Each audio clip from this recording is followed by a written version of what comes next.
Welcome to Influential Entrepreneurs, bringing you interviews with elite business leaders and experts, sharing tips and strategies for elevating your business to the next level. Here's your host, Mike Saunders. Hello and welcome to this episode of Influential Entrepreneurs. This is Mike Saunders with Marketing Huddle. Today we have with us Mark Babbitt, who is the founder of YouTern, a social resource for young professionals. Welcome to the program, Mark. Thank you, Mike. Great to be here. Hey, so I love names. I love business names and hear the story behind them. And when I hear YouTern and it's spelled Y-O-U, like not me, but U-turn, it makes me think, okay, like a U-turn in a car. Okay, there's that. And then U-turn and then intern. So how does all that come together? And how did you come up with that name? And what does the resource do? Well, what a great question. Well, first I'll tell you, we spent, way back in 2009, we spent probably 3 months trying to properly name this brand new career resource site that was going to focus on internships, apprenticeships, personal branding, use of social media, which was brand new back then. And we fought and we argued and we finally came up with a good name, and then we would find out the URL wasn't available. Oh no. And so we went back and forth, and then finally one of our interns came up with this wonderful idea of U-turn, because up to that point we'd kind of been living the big lie, that if we went to college, we got a great degree, there'd be a wonderful job waiting for us. Well, we were right in the middle of the Great Recession then. That wasn't true. So not only was it a metaphorical U-turn like you might make in your car or in your career to go a different route, but it also combined accountability. Like a mindset shift almost. Right. It was, you need to focus on your career. Back then we said you are the CEO of your career. And so it just kind of came to us, and not surprisingly, because the unique spelling, the URL was actually available, which was a little bonus, right? A little bonus. Yeah. Yeah. Well, I really like, you mentioned one of the aspects of the focus is personal branding, and I think that really ties into internships. But I remember way back in the day, I mean, we're talking late 90s, I went to a seminar called The Brand of You, and the concept was you're working for XYZ company, but really people that you're doing business with, you're in sales, they're coming to you. And you might hang your shingle at a different company or another one down the road, but they're coming to you, so you got to build the brand of you. So does that tie into your philosophy as well? Absolutely. And let's face it, social media changed everything when it came to personal branding. Mm-hmm. Personal branding used to be your resume or CV and your references. And as soon as we got Facebook, Twitter, LinkedIn, Instagram, Pinterest, everything, it completely changed how we were perceived online. And so we were fortunate. YouTern was one of the first organizations in the world that started talking about how important your online presence was and how that really was your digital resume. And employers were looking at that even way back in 2009, 2010 to the best they could before they would even call you for an interview or to bring you in as a freelancer. They were checking you out.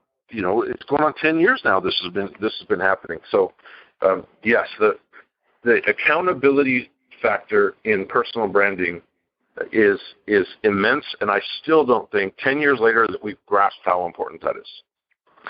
I agree with you 1,000%. Where do you see?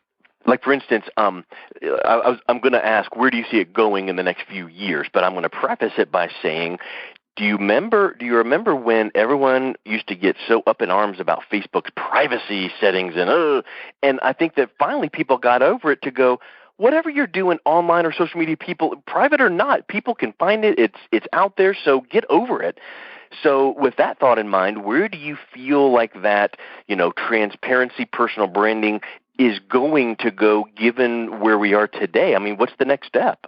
Well, here's the good part. We've gotten over that privacy issue. We now know that nothing we put on our Facebook page is private, no matter how well intended it was to be private. Those pictures of the red Solo cups or the polarizing political comments, those are all points for or against your personal brand. And so we've gotten over that. Thank God we've gotten over the vanity metrics, the likes, the follows, the Twitter matrix and all that stuff. And we're finally getting to the point that I think the creators of social media wanted us to get to, and that is we're actually building highly beneficial, mutually beneficial relationships online. And it isn't just, the number of Twitter followers or whatever.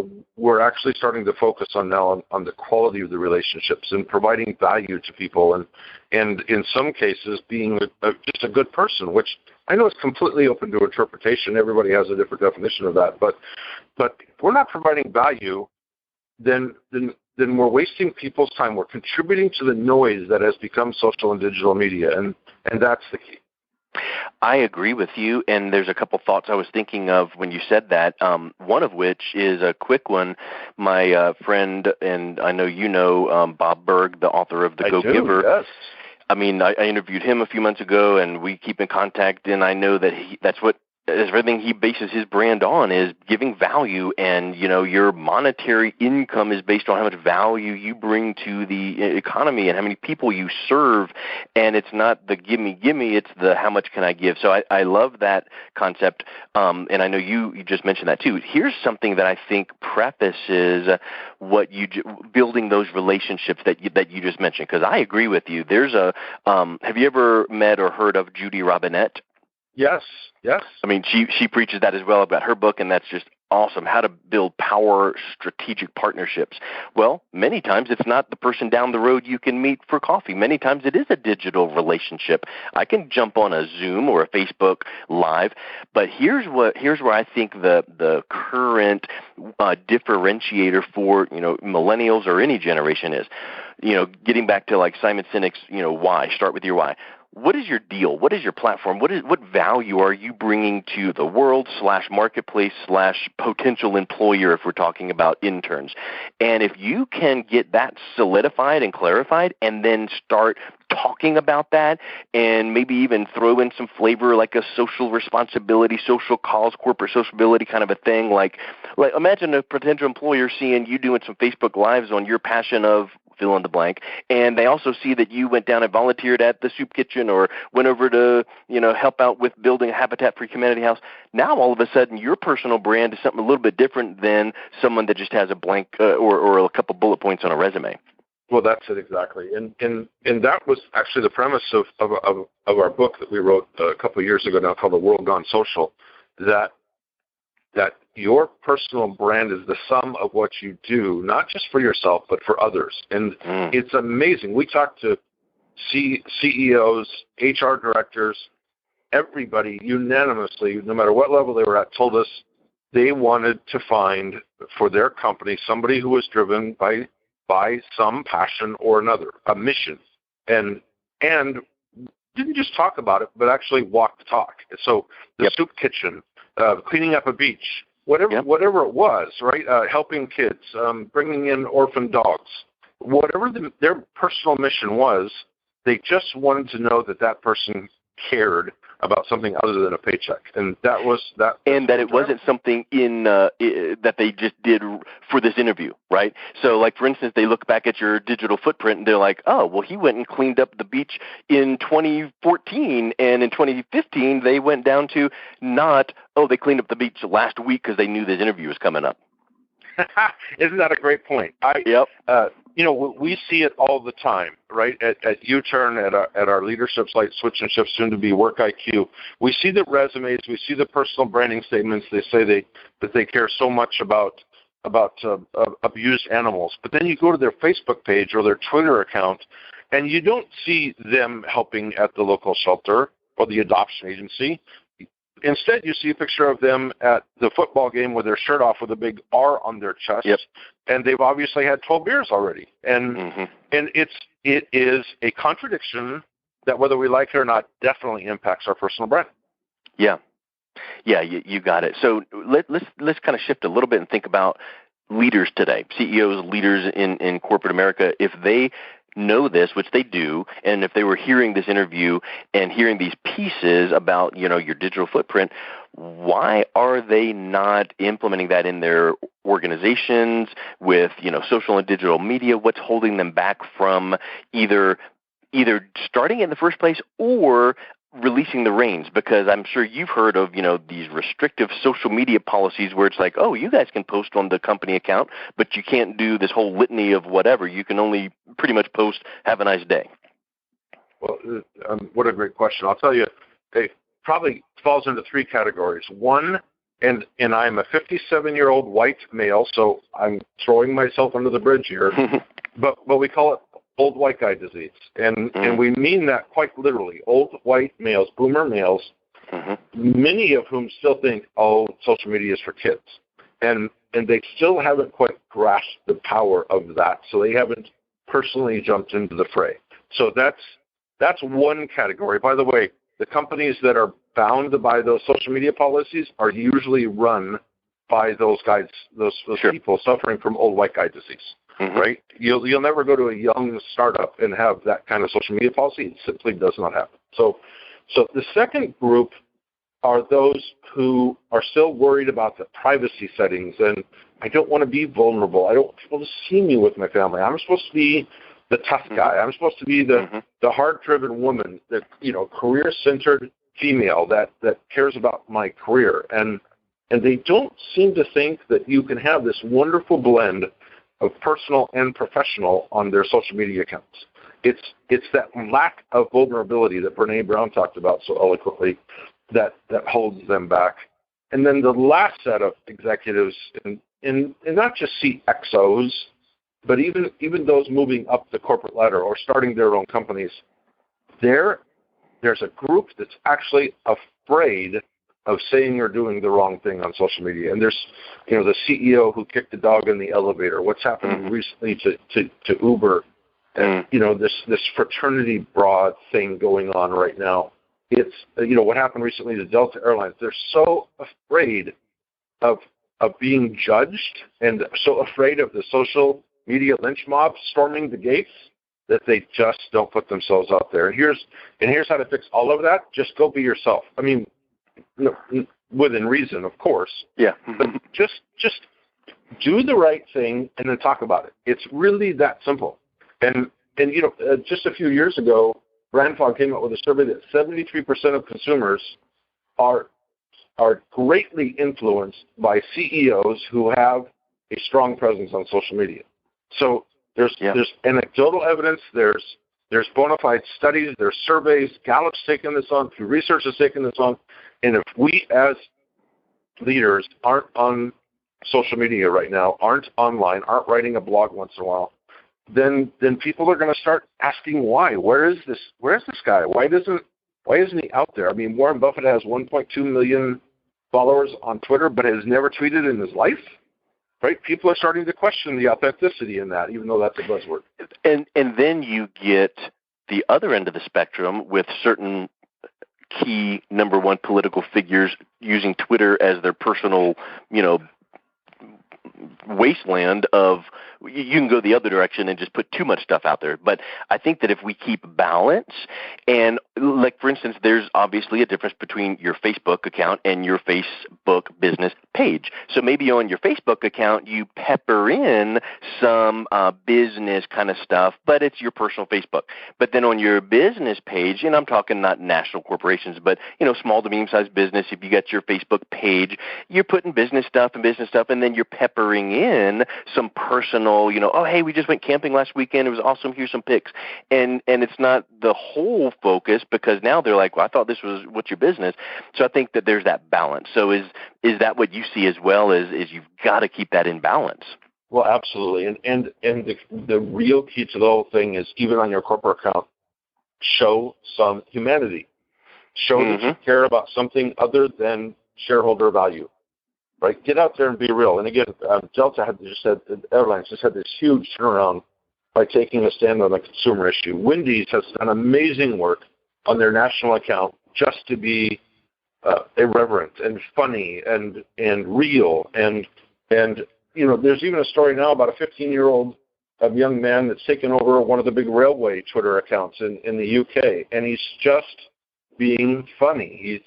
He's trying to take away all the pressure and all the insanity, and he's just this naive young man that's just so real, so authentic. He's getting national press for it. One guy, $10 an hour intern doing this amazing work for a major railway. So and you talk about old white guy disease. A railway would be the ultimate of that mindset of old school, old fashioned, traditional. It's a train, for goodness sake. But if he's bringing some new light to that, I'll bet you in 6 to 12 months they look at the demographics of their passengers, and they might be having rave parties on train cars because of what he's doing, or that kind of a thing where it's going to bring in a new demographic and make it cool again. Well, that's the main point right there. Is there's a public utility, they don't even like to mention your name anymore, but they had it. They turned over their social media to a community manager who just got very real. So instead of saying, we don't know when your power is going to be up, but we'll let you know, right? It wasn't those generic template responses. Yep. He would get on Twitter and go, man, power outages suck. And here's what we're doing about it. We're on this. We got this, and we're going to get your power up as soon as we can. And he was just real. He was honest. And what would happen in that specific example? I bet that this would be a nice extra piece to that scenario. What would happen if that same guy jumped on Facebook Live and said the same things? Man, power outages suck. In fact, look, here's our team right here. We got 9 people just slaving away. Look at them. They're on it. We're going to keep you guys posted. And now here comes all these followers on the utility going, oh, my word. I just saw that Facebook Live about the outage, and they've got our back. They are working on it. It's not some group in Bangladesh where we're hoping to hear back from. They're on it, so I'm going to keep in touch. And I think that really does bring down those barriers and transparency and all those buzzwords that we're so popular in using. But let's move to the last topic and talk about social proof, the testimonial economy, which is so many of us need to know, am I making the right decision? Restaurant, whatever the case is, but how can we leverage that social proof in our business to make sure that people see us as the obvious choice? Well, you just pointed out a wonderful example of that. For instance, this public utility, after the reputation had been gained that they were being real, they were being sincere about their activity on social media, they actually started generating champions of their cause, of their mission on social media. So somebody would get on social media and complain about the power outage, and people within the community, not the PR firm, not the legal team, would go, hey, here's the tweet. They're working on this. Give them a chance. Back off, dude. Right? Exactly. And what a wonderful feeling that is. And we've all had that situation in our business where people would get a little aggressive on social media or question a policy or not respond well to a blog that was written. And especially in the early days of YouTern, we were so different. And we weren't anti-college degree, but we were saying, no, it's not enough. And as you can imagine, higher education was just having a cow. And it's like, how dare you tear down our institution? This is what we're built on. Mm-hmm. And my team would come to me and go, well, here's another tweet. Do you want to respond to this? And I go, no, let the community respond to that. Just give it a while. Let's see how long it takes. And sure enough, somebody would get on there and go, look, we've been on Intern Pro Chat from YouTern for several days. We've talked about this several times. We're actually quite balanced about this, blah, blah, blah. And members of our community would not just stick up for us, but actually give us testimonials. That's huge. Right? So, and that's what we call the testimonial economy.